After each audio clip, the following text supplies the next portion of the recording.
Il me fut objeté d'abord que mes feuilles ne pouvaient être admises parce que la loi n'admettait que les livres. Je demandais à cela si la loi n'admettait pas les ouvrages en feuilles et sur l'affirmative.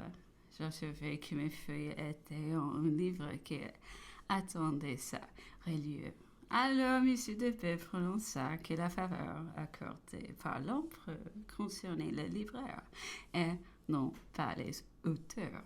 Le ministre de l'Intérieur, l'honnête M. de Montalivet, se révolta contre cette partialité et fit taire M. Depay. Alors celui-ci prétendit qu'on avait de beaucoup accru les prix de mes feuilles. On ne lui prouva pas plus de 200 annonces dans les journaux depuis 6 ans, qu'il avait été constamment le même. Alors il se répartit sur les prix intrinsèques et voulut prouver que ce que je vendais 100 sous ne m'ont coûté que 5 ou 6 et créa encore d'autres difficultés aussi ridicules. Cependant, le temps curé, les vaseaux se remplissaient, on les avantages faire pour les armateurs diminuant.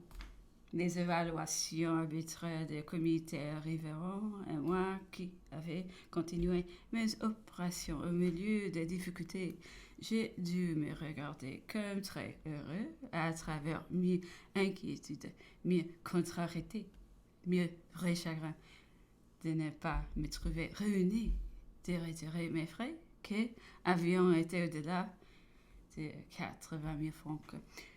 Mais c'est à peine croyable, disait l'empereur, comment cela a-t-il pu se passer ainsi? Votre opération, était dans mes goûts, et vous avancez dans mon esprit. Elle me plut. L'activité, l'organisation de vos détails nous ont frappé. Rien d'ailleurs ne me faisait plus de plaisir que de faire gagner légitimement de l'argent à ceux qui étaient au-dessus de moi. Que ne pouvez-nous me trouver? Que ne m'avez-vous amené que vous eussiez vu comme je l'eus amené? Sire, ai-je répondu, j'étais bien loin de le voir ainsi. Les moments étaient critiques, votre temps était précieux. Comment aurais-je pu prétendre à me faire écouter, à me faire comprendre de votre majesté dans une affaire aussi compliquée et aussi délicate?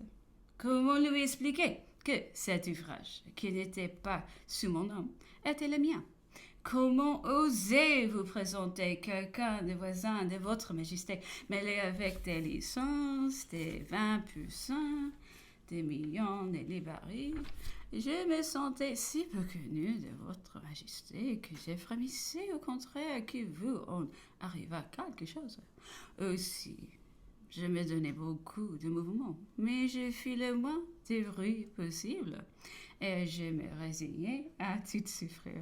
Vous eûtes grand tort, disait l'empereur, vous avez été maladroit avec moi et peut-être avec peu.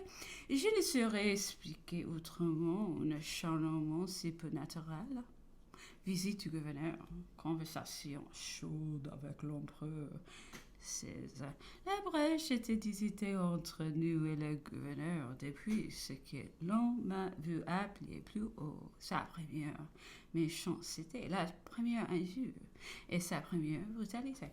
L'éloignement, la misintelligence et d'aigreur mutuelle allant toujours croissant. Nous étions fort mal disposés les uns et les autres.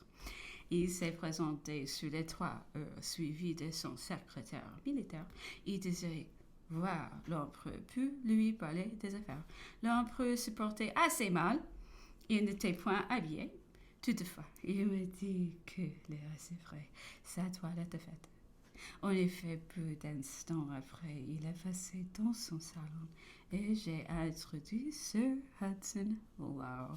Demeuré dans le salon d'attente avec le secrétaire militaire, j'ai pu entendre, par le son de la voix de l'empereur qu'il s'animait et que la scène était chaude. L'audience a été fort longue et très orageuse. Le gouverneur congédie. J'ai couru au jardin où l'empereur me faisait demander. Depuis toujours, il n'était pas bien. Ceci a achevé de le bouleverser. Eh bien, ma Titi, en m'apercevant, les cris ont été fortes. Je me suis fâchée, mon cher. On m'a envoyé plus qu'un geôlier. Cela est un peu haut. Quoi qu'il en soit, je l'ai reçu aujourd'hui avec ma figure d'ouragan, la tête penchée et l'oreille en avant. Nous nous sommes considérés comme deux béliers qui allions s'encontrer. Et mon émotion doit avoir été bien forte, car j'ai senti la vibration de mon moyen gauche. C'est un consigne chez moi, et cela ne m'était pas arrivé depuis longtemps. Le gouverneur avait abordé l'empereur avec l'embarras et en phrases couplées. Il est arrivé de pièces de bois, disait-il. Les journaux devaient le lui avoir pris à Louis Napoléon. C'était une invitation pour lui. Il serait bien aise de savoir ce qu'il en pensait.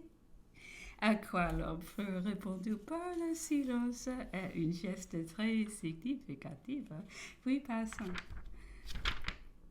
rapidement à d'autres objets, il lui a dit avec chaleur qu'il ne lui demandait rien, qu'il n'en voulait rien, que seulement il le priait de le laisser tranquille, que tout en se plaignant de l'admiral, il lui avait constamment reconnu un cœur qu'au milieu de ses contrariétés. Il avait pourtant reçu toujours en parfaite confiance qu'il n'en était plus d'homme aujourd'hui que depuis au mois qu'il était.